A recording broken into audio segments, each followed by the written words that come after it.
Sveiki dar kartą visi. Matau, kad mano prieš tai buvo mikrofonas išjungtas ir ko gero manęs negirdėjote, bet dabar jau tikiu, kad girdite. Yra 2 minutės po 7 valandų ir manau, kad mes galime pradėti. Tie, kas spėjote, prisijungėte. Praeitą kartą ne visi tilpome, buvo tik 100 dalyvių. Šiandieną yra išplėsta mūsų susitikimo erdvė iki 500 dalyvių, tai tikrai visi tilps. Na ir dar kartą su visais sveikinuosi, dar kartą dėkoju, kad prisijungėte. Ir šiandieną bus ramus ir praktiškas mūsų susitikimas, kuriame kalbėsime apie tai, kas yra svarbu, apie tai, kaip žmonės ieško balanso sveikatoje, gyvenime ir veikloje. Na ir iš karto noriu pasakyti, kad susitikimo metu jokių sprendimų priiminėti nereikės, tai nėra kvietimas pasirinkti, tai yra kvietimas ramiai susipažinti su idėja.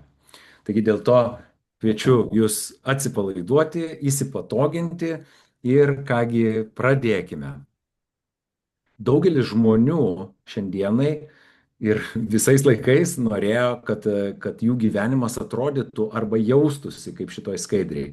Tai yra jausmas neskubėjimo, tai yra ramybės, tai yra saugumo dėl ateities, buvimo ten, kur mes norime būti ir darimo tai, kas svarbu. Taigi yra, tokie bendražmogiški dalykai, kurie yra labai svarbus, tačiau realybė dažnai atrodo labai kitokia. Realybėje mes stresuojame, mes kažkur tai bėgame, nespėjame, mes galbūt darome ne tai, ką mes norėtume daryti, gal esame samdomame darbe, kur vertybės galbūt mūsų nesutampa su veikla, o galbūt vadovas mums nėra visiškai priimtinas, o gal dar kažkokiu tai yra iššūkių. Galbūt mes nenorime būti pririšti prie biuro, gal norime būti mobilūs po visą pasaulį, galbūt mums trūksta saugumo, galbūt mes jaučiame, kad nesame tikri dėl savo rytojaus, ar mes vis dar turėsime darbo vietą, ar su mūsų įmonė viskas bus dar gerai. Na ir yra vyresnio amžiaus žmonės, kurie dažnai patiria prie pensinio amžiaus tokią krizę, kai galvoja, ar užteks pinigų iki gyvenimo galo, ar jie jausis vertingi savo ir kitiems, ir ar galės toliau tobulėti. Taigi, pagal amžiaus grupės mes galime taip pat atrasti daugybę iššūkių, kuriuos patiria šiandieną žmonės. Ir dėl to kyla klausimas toksai, ar yra kažkokia tai veikla, kažkoks alternatyvus planas, kuriame mes galėtume tuos iššūkius savo gyvenime pakeisti į privalumus ir turėti veiklą kažkokią tai, kuri mus įprasmintų, kur mes jaustumėme saugesni dėl ateities ir kur būtume mobilus ir atitiktų ta veikla šitos poreikius, kuriuos mes prieš tai išvardinome. Ir atsakymas mūsų yra taip, tokia veikla egzistuoja, jinai yra. Dabar klausimas, kaip tokios veiklos atsiranda. Tai visų pirma, turi būti rasta reali problema visuomenėje. Tai yra kažkas, kas aktualu daugeliu žmonių. Tuomet turi būti rastas, sukurtas sprendimas tai problemai išspręsti. Ir sprendimas turi būti tikras, realus, veikiantis. Ir jeigu tai pirmi tie 2 punktai yra įgyvendinami, tada gali atsirasti tvarus veiklos modelis. Ir prie to veiklos modelio mes grįšime, bet prieš pradėdami apie veiklos modelį, mes turime panagrinėti tą problemą, kokia problema buvo surasta ir koks buvo sprendimas sukurtas. Taigi problema, kuri daugeliu iš mūsų nėra visiškai naujiena, tai yra daugam žinoma ir kiekvieną dieną patiriama problema, tai yra nuspėjami maisto medžiagų, vienų svarbiausių maisto medžiagų deficitai mityboje. Ką reiškia nuspėjami? Nuspėjami tai yra, kad mes žinome, kad jie egzistuoja ir įtariame, kad jeigu jie būtų išmatuoti mūsų kraujyje ar kūne, tai mes pamatytume, kad visgi turime tos medžiagos trūkumą. Ir prie tokių medžiagų prisiskiria vitaminas D, daugam žinomas, Omega 3 tai yra žuvies riebiosios rūgštys, galima taip jas būtų įvadinti, taip jas vadina visuomenė, nors tai nėra visiškai teisinga. Na ir skaidulos ir dar kai kurios kitos medžiagos, vitaminai, mikroelementai. Dabar šita problema, jinai nėra nauja ir jinai nėra kažkas tai sensacingo. Sensacinga yra tai, kad visos šios medžiagos buvo, jų poveikiai arba pačios medžiagos buvo pradėtos matuoti.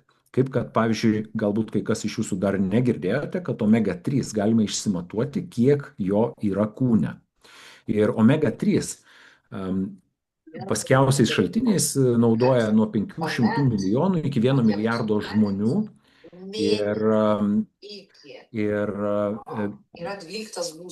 žmonės nežinodami, ar jie turi deficitą, naudoja tą omega 3 papildą, ar žuvies taukus, ar kažkokias tai kapsulės, ir nežinodami, ar tas naudojamas preparatas jiems padeda, nes jie nesimatuoja prieš ir nesimatuoja po 4-6 mėnesių naudojimo. Taigi tai buvo atrasta problema, kurios sprendimas, problema žinoma, medžiagų deficitai, sprendimas anksčiau būdavo paspėliokim ir panaudokim kokiu nors preparatų, papildų ir tikėkim, kad viskas išsisprendė. Tuo tarpu šiandien siūlomas sprendimas yra išsimatuoti visgi prieš naudojant ir naudoti preparatą, kuris parodė, kad tyrimais žmonės grįžta iki visiškos normos. Ir dėja, šį tyrimą atliekant žmonėm, 97% žmonių, nepriklausomai nuo to, kad jie naudojo omega 3 papildų ar kokį tai preparatą, vis tiek gavo raudoną tyrimą, blogą atsakymą. Dabar ką reiškia blogas atsakymas, kokius parametrus reikia stebėti? Yra keli parametrai, vienas tai yra omega 3 kiekis, omega 3 indeksas. Ir aš neįsiu į detalės, kiek jisai turi būti, jūs galite pasikalbėti, jeigu jūs pakvietė kažkas į svečius, tai pasikalbėti su tuo žmogum. Ir antras parametras yra santykis tarp dviejų medžiagų, tai yra omega 6 ir omega 3.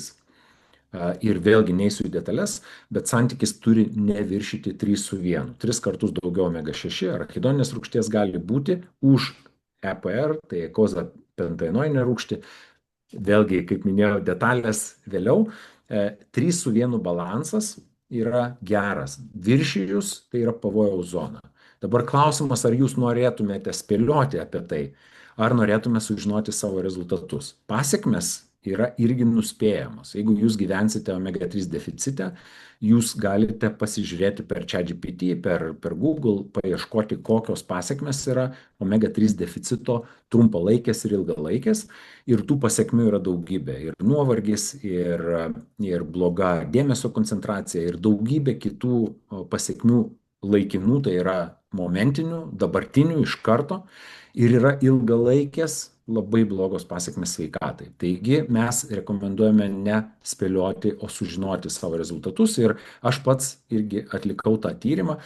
Prieš atlikdamas tyrimą aš naudojau omega 3 preparatą iš vaistinės ir mano tyrimas parodė raudoną atsakymą, tai yra blogą, labai blogą rezultatą 11:1, kas yra gerokai už normos ribų. Kaip pabrėžiu, kad naudojant omega 3 papildą, naudojant žuvies taukus. Na, statistika jau yra atlikta virš 1,5 milijono tyrimų ir nesubalansuota deficitinė omega 3 mityba įrodyta, kad buvo 97 iš 100. Kaipgi išspręsti šitą problemą? Ar yra sprendimas? Taigi, kaip minėjau pradžioj susitikimo, pirmiausia yra randama problema. Problema rasta. Yra omega 3 deficitas ir tiem, kurie naudojo preparatus, ir tiem, kurie nieko nedarė. Dabar pereinam prie antro etapo. Kaip išspręsti tokią problemą? Tai turim būti dėkingi norvegų mokslininkam, kurie praleido daug metų šitoje srityje ir tai jau įvyko gana seniai, prieš daugiau nei 20 metų. Ir surado, kad papilduose, didžiojoje daly papildų, antioksidantas yra per silpnas, kad papildas pilnai būtų įsisavintas, omega 3 būtų įsisavinta, kad omega 3 nukeliautų iki ląstelių ir pakeistų žmogaus realią būklę. Ir buvo rasta, kad antioksidantai, kurių trūkumas yra žuvies taukuose arba kapsulėse arba omega-3 preparatuose yra tokie vadinami polifenoliai. Ir tie polifenoliai, jie buvo omega-3 žuvies taukuose, tačiau visi žuvies taukai yra rafinuojami ir rafinavimo keliu pasišalino tie antioksidantai, kurie turėjo būti. Ir juos laimiai galima sugražinti iš alyvuogių. Na, kai kas sako šitoje vietoje, o tai aš nusipirksiu omega-3 papildų ir susimaišysiu su alyvuogių aliejum. Ja, ja. Būtų smagu, kad būtų taip paprasta, bet iš tikrųjų tai tos medžiagos turi susijungti ir Mhm. technologijos, kaip tą padaryti. Tai mes dėkingi norvegų mokslininkam už tai, kad jie tai padarė, atliko jau prieš 20 metų. Ir mes dabar galime turėti šį mišinį, kuris yra vadinamas balance oil. Ir jį naudojusieji žmonės grįžo iki normos. Jie grįžo iki mažiau negu 3 su 1. Mano asmeninis rezultatas šiandieną ir jau daug metų yra mažiau nei 2 su 1. Ir tokia mano yra rekomendacija - niekada nepakilti aukščiau 2 su 1. Tai jeigu jūs atliekate tyrimą, šitą balanso tyrimą, jūs galite tiksliai susižinoti savo rezultatą ir tada galite naudoti preparatą, kuris yra jau daugybė žmonių, jau šimtai tūkstančių žmonių grįžo atgal iki visiškos normos. Nebereikia to spėlioti, ką daryti. Taigi, kaip minėjom pradžioj susitikimo, jau yra ir problema, ir ją įvardinom, ir yra sprendimas, ir jį taip pat įvardinome. Ir jisai, šitas sprendimas, balanso aliejus, yra rekomenduojamas nuo kūdikystės iki pat vyresnio amžiaus. Tai yra ir suaugusiems, ir nėščiosioms yra rekomenduojama, būtent rekomenduojama, netgi primiktinai rekomenduojama, dėl to, kad omega-3 deficitai nėštumo metu turi daug ir blogų pasiekmių ir labai rekomenduotina susitvarkyti, neturėti omega-3 deficito. Ir preparatas kaip balanso aliejus yra registruotas, netgi yra motinystės rinkinys, kuris yra registruotas kaip tinkamas nėščiosioms ir jisai neturi kenksmingumo, jis turi tik tai naudas. Na ir daugybė yra įstatymais patvirtintų reglamentų ir dokumentų ir daugybė sveikatos teiginių, kurie yra būtent susiję, labai svarbi detalė. Visi šie teiginiai labiausiai yra susiję su padidėjusiu omega-3 kiekiu, nes pas daugumą žmonių yra deficitas, su padidėjusiu omega-3 kiekiu, o ne su kokio nors vieno ar kito papildo naudojimu. Dėl to, kad gali būti, kad jūs naudojat ir jūsų omega-3 kiekis labai mažai padidėjęs ir dėl to tie sveikatos teiginiai tada ne jums. Jų sveikatos teiginiai yra tada, kada omega-3 kiekis grįžta iki normos. Kaip minėjau, tai yra išmatuojama ir yra sprendimas, kaip tai įgyvendinti saugiai ir užtikrintai. Dabar čia aš tiesiog rodau, kad daugiau nei 120 dienų man užtruko, tai buvo labai seniai ir dar tais laikais mes ne iki galo žinojome, kaip tai teisingai gyvendinti. Šiandien mes jau tai žinome. Šiuo metu aš išlaikau save ties 1,7 su 1, tai yra žalioj zonoj, visiškai norma, jokio omega-3 deficito mano kūne nėra ir aš rekomenduoju visiems tai tokį rezultatą pasiekti. Na ir tyrimų mes darome daugiau mūsų veikloje. Mes ne tik tai balanso, riebių rūgščių balansą sprendžiam ir omega-3 deficitą panaikinam, mes taip pat sprendžiam ir vitamino D deficitą iki normos ir vėlgi matuojame. Mes taip pat sprendžiame ir žarnyno sveikatos, net ne vieno, keletą parametrų iš kraujo. Ir labai tikslus tyrimas, kuris parodo, kaip jūsų mikrobiomas, tai jūsų gerieji mikrobai veikia jūsų žarnyne, ar jie gerus darbus daro, ar jie pakankamai dirba, ar jų yra pakankamai, ar jūsų mityboje yra pakankamai medžiagų, kurios reikalingos, kad tas mikrobiomas gerai veiktų ir palaikytų kūną ir jūsų imuninę sistemą, ar jūsų mityboje yra klaidų ir jūsų mikrobiomas jūs nepalaiko jūsų, o jum netgi galimai kenkia ir gadina jūsų vidinę aplinką, jūsų kraujuje, jūsų ląstelėms daro blogą darbą. Tai va, tai čia yra labai svarbus taip pat tas žarnyno tyrimas ir HbA1c, jeigu matote ekrane, tai yra ilgalaikis gliukozės cukraus svyravimo kraujyje netiesioginis tyrimas. Tai yra, vėlgi neįsiu detalės, kadangi tai užtruktų labai ilgai. Tačiau su šituo tyrimu galima nustatyti, ar jūsų cukraus kiekis šokinėja normos ribose paskutinius 3-4 mėnesius, ar jūsų cukraus kiekis iššoka už normos ribų ir jums būtina yra korekcija vienais ar kitais būdais. Taigi yra labai svarbus tyrimas, kur mes tikime, kad gyvybės ir sveikatas gelbėjantis šis tyrimas yra dėl to, kad labai dažna situacija, kai mes padarom šį tyrimą ir nustatom, kad žmogus nežinojo, kad jo cukraus kiekis iššoka už normos ribų ir nieko nedarė tuo klausimu, o tuomet yra nuspėjamos pasiekmes sveikatai ateityje ir jos nėra geros. Na, tai tokius tyrimus atliekame. Dabar grįžkime jau prie veiklos. Įvardinome problemas, kurias patiria visuomenė.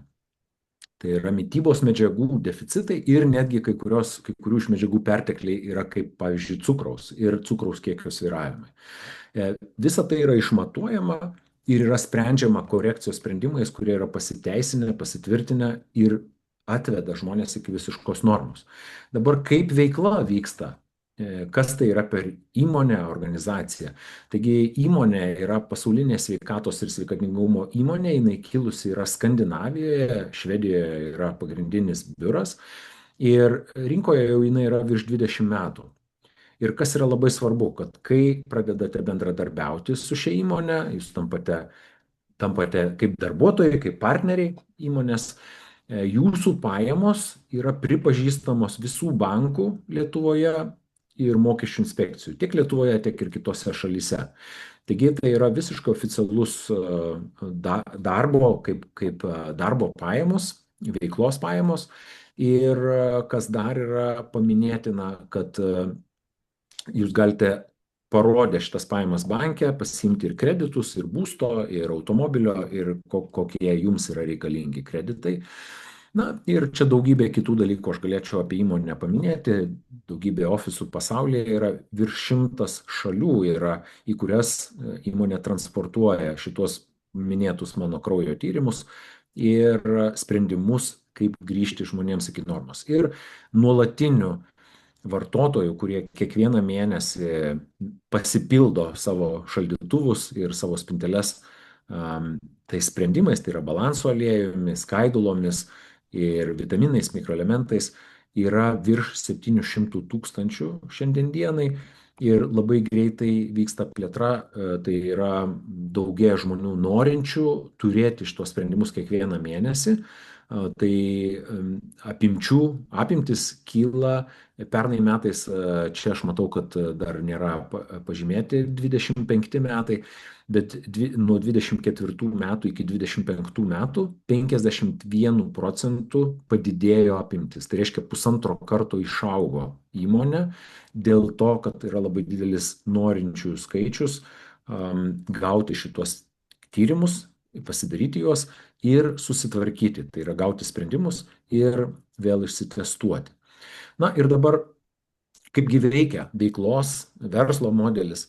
Yra visus žmonės galima suskirstyti į 3 grupės, na, galbūt į 4, tai vėliau ir 4 paminėsiu grupę, bet 3 pirmos grupės yra tokios. Yra didžioji dalis žmonių tampa įmonės klientais. Taigi jie yra registracija, jūs turite savo paskyrą ir jūs gaunate tyrimus ir gaunate balanso aliejų ir kitus sprendimus, kuriuos jūs užsisakote. Tai yra didžioji dalis žmonių. Antra pozicija, antra grupė žmonių yra mažesnė ir tai tampa žmonės nepriklausomais partneriais. Dabar ką tai reiškia? Tai partneris tai yra žmogus, kuris prijaučia šitai idėjai, nori atstovauti šią sritį, tai reiškia nori perduoti informaciją kitiem, galbūt savo šeimai ir vėlgi tikslai gali būti įvairūs. Vieni iš partnerių turi santykinai nedidelį tikslą, bet labai svarbu susitvarkyti tik tai savo šeimą ir niekur daugiau neišsiplėsti. Ties tuo jų tikslai yra pasiekti. Yra partnerių, kurie turi didesnių tikslų, tai yra galbūt kokia tai bendruomenė, kuri jiems yra patraukli, ar jie labai joje dalyvauja aktyviai ir galbūt jie turi tikslą toj bendruomeniai, kad žmonės susitvarkytų šitų tyrimų rezultatus ir turėtų geresnę sveikatą. Na ir yra trečia grupė žmonių, kurie, jinai dar mažesnė, tai galbūt ne visiems skirta, bet yra žmonės, kurie išmoksta arba jau moka, jau kitur yra išmokę organizuoti komandinį darbą.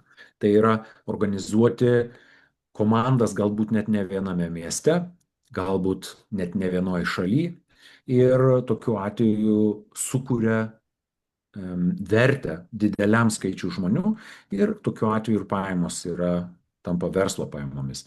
Na, kaip minėjau, dar gali būti ketvirta grupė, tai yra žmonės, kuriem dar ne momentas, jie dar jų nesurezonavo jiems šitą informaciją, jie arba jų prioritetai šiuo metu yra visiškai kiti ir sveikata nėra prioritetas, arba veikla nėra prioritetas. Tai dabar kam skirta mūsų veikla ir kam jinai neskirta? Taigi veikla skirta tiems, kas masto ilgą distanciją. Tai nėra kažkoks tai staigiai čia ar praturtėjimo, ar kažkokio tai momentinis dalykas, tai yra ilga distancija, ilga kelionė ir vėlgi priklauso, ką jūs norite pasiekti su šiuo projektu, bet ilga distancija yra būtinas parametras žiūrėti ją. Dabar tie, kurie yra pasiruošę mokintis, na, vėlgi, jeigu tikslai nėra dideli, tai gali ir netaip daug reikėti mokintis, bet jeigu tikslai yra sukurti didžiulės komandas pasaulyje, gali tekti mokintis pakankamai intensyviai. Dabar tiem, kas ieško stabilumo, yra ši veikla ir ne kažkokio dirbtinio entuzijazmo, o tikros realios veiklos. Ir kaip žinote, tikros realios veiklos, jos yra nuosekliai statomos valandų valandas ir dienų dienas. Tai va, ir kam neskirta yra ši veikla. Tai kartais žmonės ieško greitų kažkokių tai pinigų. Ir jeigu, aišku, yra šios veiklos profesionalai, tai gali taip ir nutikti. Tačiau jeigu tai yra pirmas kartas, kai jūs tokioje veikloje, tai gali užtrukti. Tikisi kai kurie žmonės, kad tai visi, ką supažindins su šia informacija, atsakys taip. Ir tai ne visada įvyksta. Ir nenori kalbėti su žmonėm, nori tiesiog būti vieni, užsidarę kažkur tai ir kitokius darbus dirbti. Na ir nenori mokintis. Tai va tokiem žmonėm šita veikla nėra skirta. Na ir dabar pereisiu prie atsiliepimų. Taigi šiandien noriu paprašyti, kad Modesta, taip, atsiprašau, noriu paprašyti, kad Snieguolė, ne tą puslapį atsiverčiau, kad Snieguolė Rimeikienė įsijungtų mikrofoną ir Snieguolė, pasidalink šiek tiek savo įžvalgomis apie sveikatą ir ką tau pavyko pasiekti šioje veikloje. Labas vakaras visiems. Aš labai trumpai, visai neseniai, praeitais metais mes išsprendėme tokią problemą, kuri mums atsirado visai netikėtai. Tai rudenį jį visą išbėrė puslelėmis, nežinojom, kas čia per liga. Tai žodžiu, atsirado šalčio dilgėlyno. Tai ypatingai nemalonus iš tikrųjų pojūtis, nes ir dilgina, ir skauda, ir atrodo labai negražiai, bet tikrai buvo visas raupsuotas kaip rupūžė. Aš nežinau, Linutė gal turi įsikėlus nuotraukas, galėtų dabar parodyti. Čia sūnus tikriausiai jūsų buvo, taip? Taip, sūnus. Ir žodžiu, skubiai pas dermatologą ir jisai mums priskyrė vaistų, aišku, nieks priežastis tai šaltis, bet kodėl anksčiau nebuvo, taip ir staiga atsirado, nieks nesigilino, žodžiu. Tai mums prirašė tepalų hormoninių ir antihistamininių vaistų. Bet mes labai greitai susiorientavom, kad aš dirbu Zinzino kompanijoje ir kad sūnus tai gerdavo, tai negerdavo balansinį aliejų. Žodžiu, jis labai išsigando. Tai Mantės rekomendacija kad tikrai turi gerti rimtai.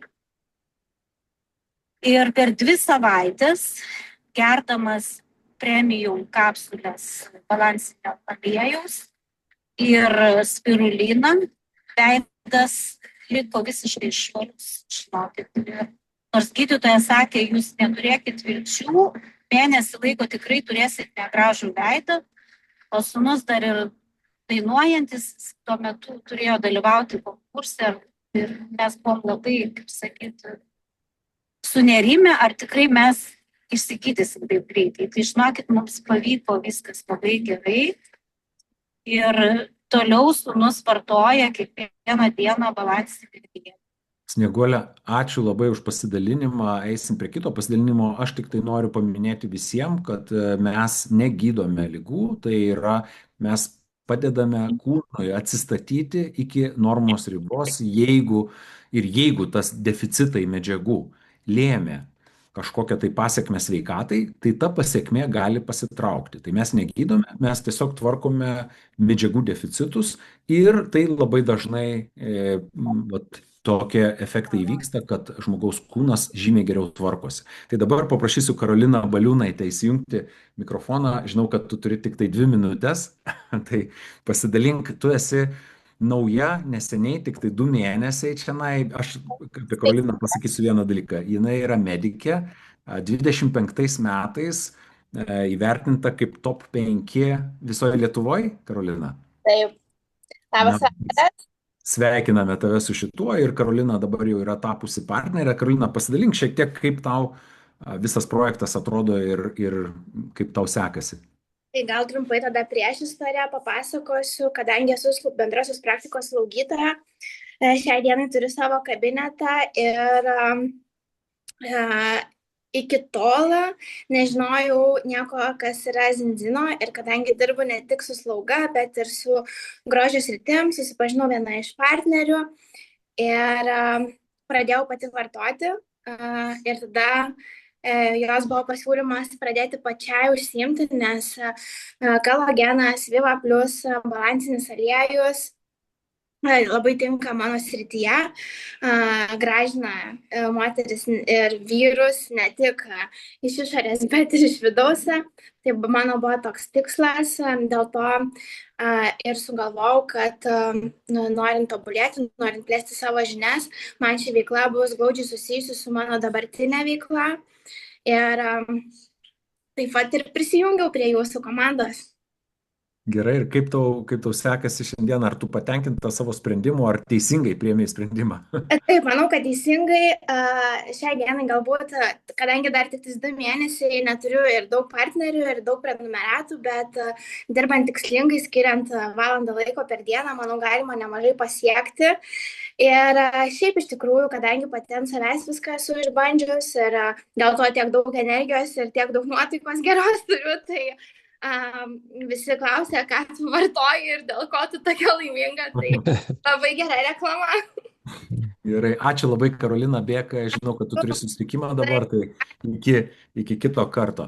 Ir dabar paprašysiu dar vieną lyderį, vieną iš aukštą labai titulą turinčių lyderių, tai yra Lina Gutauskienė. Jeigu gali įsijungti mikrofoną ir pasidalink savo istoriją, kiek jau metų tu esi veikloje? Labas vakaras. Zinzino kompanijoje aš esu 12 metų, šiemet bus vasara. Prieš tai aš prieš gyvenant Lietuvoje, buvau Airijoje 10 metų, ten susilaukiau 3 vaikučių.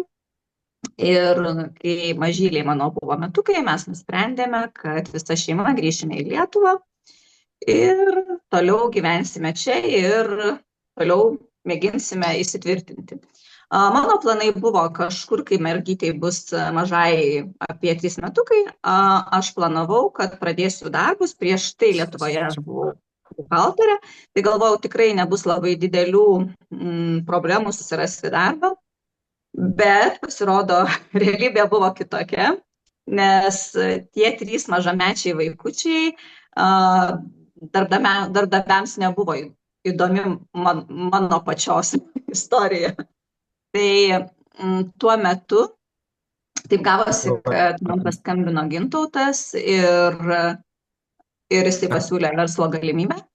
Teisingai suprantu, kad darbdaviai Taip, nes mano vaikai sirgs dažnai, aš dažnai būsiu nedarbingumo pažymėjimą turėsiu ir jie paprasčiausiai nenorėjo, kad aš dirbčiau. Galbūt būčiau paieškose toliau, tai natūralu, galbūt pasikeitė viskas kitaip. Bet tai dienai, kai, sakau, Gintautas paskambino ir aš pasiūlė verslo galimybę, natūralu, pradžiai mano reakcija buvo ne, tikrai man tai yra neįdomu ir tai man yra nepriimtina ir dar pagalvojau, kad tai jau kas aš, bet aš tikrai tokio darbo niekada gyvenime nedirbsiu. Bet šiai dienai iš tikrųjų esu be galo laiminga ir dėkinga visom aplinkybėm, kurios susiklostė. Ir vienas iš tų rodiklių, kad aš atėjusi šitą kompaniją sugebėjau susitvarkyti savo problemas sveikatos srityje, tai nuo vaikystės turėjau migreną ir sinusitą. Mano balansas buvo 25,7 prie 1, tai tikrai wow, nors aš buvau ta mamytė, kuri viską darydavau namuose, valgyti ar ne, ir tikrai žiūrėdavau, ką vaikam dedu į lėkštę, ką šeimai dedu į lėkštę, tai parodė tikrai labai rimtas problemas, šiai dieną aš tikrai tą suprantu. Ir manau, mano misija yra padėti žmonėms susitvarkyti sveikatą ir padėti ir tą, manau, visai neblogai sugebu susitvarkyti savo finansus. Tai manau, trumpai tiek. Jo, tai ačiū tau labai, Lina. Aš tik tai parodysiu dar kokiam lygyje šiuo metu. Lina, tai tau užtruko, tu minėjai, 12 metų, taip? Man užtruko 10 metų, aš 24 metais pasiekiau Crown lygį, o aš atėjau 2014. Aha, nu va, tai Crown lygis, čia galite maždaug susipažinti su karjeros laipteliais. Tai va, prieš tai, kur Karolina minėjom, tai yra pačioj pradžioje tų laiptelių, o Lina yra Crown titulo. Tai va, čia yra galimybių laipteliai, pavadinkime. Ir kaip, Lina, aš dar tavęs norėčiau paklausti. Kaip tu manai, kur stabiliau tu jautiesi, ar ten, kur tu dirbdavai anksčiau iki vaikų, ar dabar tu stabiliau jautiesi dėl ateities ramiau? Vienareikšmiškai čia, nes tu čia dirbi tikrai mėgstamą ir labai mylimą darbą, tu bendrauji su žmonėmis, su tais, su kuriais nori, tu bendrauji, tu matai jų augimą ir tai nepriėpiama. Jeigu tu nebedirbtum dabar, jeigu nustotum dirbti, kaip tu manai, maždaug kokios tavo pajamos galėtų būti nuo iki? Na, objektyviai, čia nereikia kažkokio tai pagražinimo. Aš manau, apie 1000 tikrai visą laiką jie būtų ir galbūt daugiau. Nes žinai pats, kad jeigu tu sustoji dirbti kažkur, tai ta energija kažkur kitur nueina. Bet nuo 1000 iki 4, manau, tikrai greičiausiai būtų. Jau čia visiškai nieko nedarant. O jeigu darai, tai tada būna nuo 4 ir iki 12, nuo maždaug Deimanto iki Crowno. Ką tuo metu pasieki, tą ir turi. Bet vėlgi, niekas iš dangaus nekrenta. Jeigu dirbi, tai matomai mažais žingsneliais ir tada gali turėti. Gerai, ačiū labai, Lina, tau už pasidalinimą. Taigi, kas yra toliau? Šiandieną aš noriu ištesėti pažadą, kad nereikia priiminėti sprendimo dabar. Tai nebuvo kvietimas jums jau dabar pasirinkti vieną ar kitą trajektoriją. Tai yra supažindinimas, ramus, draugiškas supažindinimas su veikla, su jos dalimis, tai yra kokią problemą atradome ir sprendžiame, kaip mes ją sprendžiame ir toliau kaip pati veikla vyksta. O toliau, jeigu jūs sudomino, tarkim, sudomino testai ir jūs galvojat, gal jums visgi vertėtų pasidaryti tuos testus ir sužinoti iš tikrųjų, kur jūs esate, ar jūs turite tuos medžiagų deficitus ar ne, tai tuomet žmogaus, kuris jūs pakvietė kaip svečią į šitą susitikimą, paprašykite, kad su juo turėtumėt pokalbį arba kad jums duotų kažkokios informacijos. Geriausia visą laiką, mano supratimu, yra pokalbis, dėl to, kad jūs tada galit klausti, patikslinti savo klausimą, jeigu atsakymas netenkino.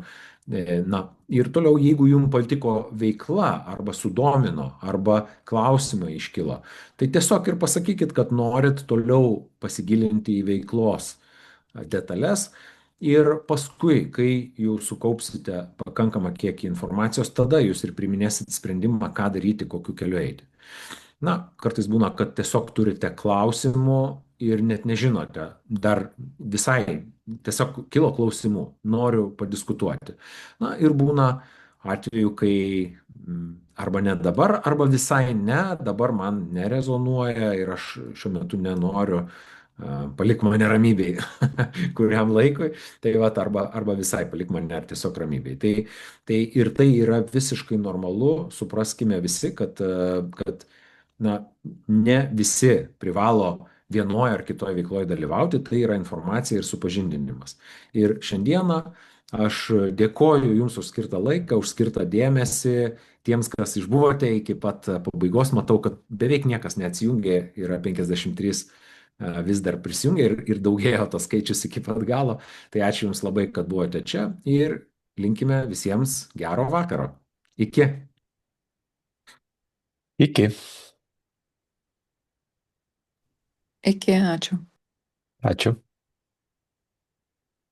Ačiū visą. Iki.